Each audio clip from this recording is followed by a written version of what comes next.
Huge story coming out of the NCAA. This was broken by Yahoo, and here's just the skinny version of all of this. The NCAA has been a weird, unorganized, chaotic organization that has been fueled by this not even pay to play. It has been fueled by scholarship to play and finding a way to manipulate somehow a legality of a system where kids that are 18 or 19 years old have to go somewhere where they don't want to be in order to be there, not make any money, what the college is making off of them. And then after a semester, as Ben Simmons has said, I don't care about class anymore. Everyone knows how the system has been set up to use me and my likeness, even though I can't make a profit off of it, and then potentially go to the NBA. So here's what happened. Yahoo put out this article, Pat Forty and Pete Thamel doing great work. And here's just part of it. Current USC player Benny Boatwright and or his father. According to documents, they received at least $2,000. Former Utah star and current LA Lakers rookie Kyle Kuzma, or star rather, received at least $9,500 while in school, according to documents. Former Wichita State player and role player off the bench for the Toronto Raptors, Freddie VanVleet, documents show he received at least $1,000. What I am shocked by is that Fred VanVleet, for as good of a college player he was, only received $1,000. It's like Wichita State is getting away with murder here, considering that Sean Miller is in hot water right now because he was wiretapped by the FBI. By the way, it doesn't take the FBI to get involved to know that this is what has been set up many times over. Like, this is as sure as the sun rising in the east and setting in the west, that in order to get a college player, a high school player, to go to your college because they're not allowed, they're forbidden to go to the NBA and to help their parents make money and help support their family, is that they're gonna take money in order to go to this school that they call an institution. They also put this out. And I know that this is in small writing. However, what you're gonna see on the bottom is names that you recognize, like Kyle Kuzma and many others. The payments that they received and just overall documents from an agency that is now defunct. I believe it was called ASM, and what their bottom line is. So essentially, we could leave this up for a sec. Essentially what they would do, for example, Kyle Kuzma. Let's say, hey, here's what you're gonna do. You're gonna go to Utah. Let me backtrack. Let's say, hypothetically, Kyle Kuzma went to Arizona because Sean Miller's in the thick of this.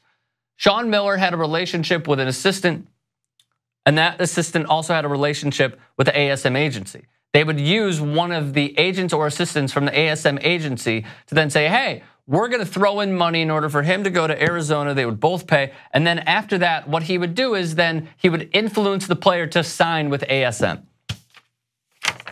Moving forward, here's more documents that Yahoo obtained. Dennis Smith Jr. is another one. He received about $73,500. Some of these would say bad loan because they wouldn't end up signing, like Bam Adebayo. Draft not signed, that would be a bad loan because he didn't sign with ASM. Like many others, Isaiah Whitehead was on here. Former Seton Hall player. He received about $37,000. Kyle Kuzma's in there. I can't believe Kuz only received $12,000. Shocking to me. Omar Carter is in there. DJ Newbell is in there. Paying back July 2017. That's a bad one. It didn't work out. This is a big problem that has gone on with the NCAA. LeBron James weighed in. Here's what he had to say on this, and then we'll discuss. I don't know if there's any fix in the NCAA. I don't think it is. I think it's what's been going on for many years. I don't know how you can fix it. I don't see how you can fix it. Obviously, I've never been a part of it, so I don't know all the ins and outs about it. I don't know all the rules and regulations about it. But I do know what five-star athletes bring to a campus, both in basketball and football. I know how much these college coaches get paid. I know how much these colleges are gaining off these kids. I don't know what's the what is it called, a stipend or something that the kids get? What is that? How much is that? It's just the cost of the education. And I've always heard the narrative like they get a free education. But you guys are not bringing me on campus to get an education. You guys are bringing me on it to help you get to a Final Four or to a national championship. Exactly. And then going a little bit further, here's what Carmelo Anthony had to say on it when he was asked by OKC Media. Obviously a huge story that's breaking right now. So he was asked about it. Here was his response. I mean, it's easy for me to say I think the players should get paid. Yes, I think the players should get paid. How they get paid, I think that's something to be figured out. But I think it will only get figured out if the NCAA want to figure it out. If they don't want to figure it out, then it's not going to get figured out. Then you're going to continue having these issues, having these problems. College basketball will continue to go down. Guys are not going to go to college. And then it's going to force the NBA to step up and kind of take that age limit rule out. I would love to sit down with NCAA and just hear. No, I'm serious. Like, just hear kind of their thought process behind this and what they think and what's the future.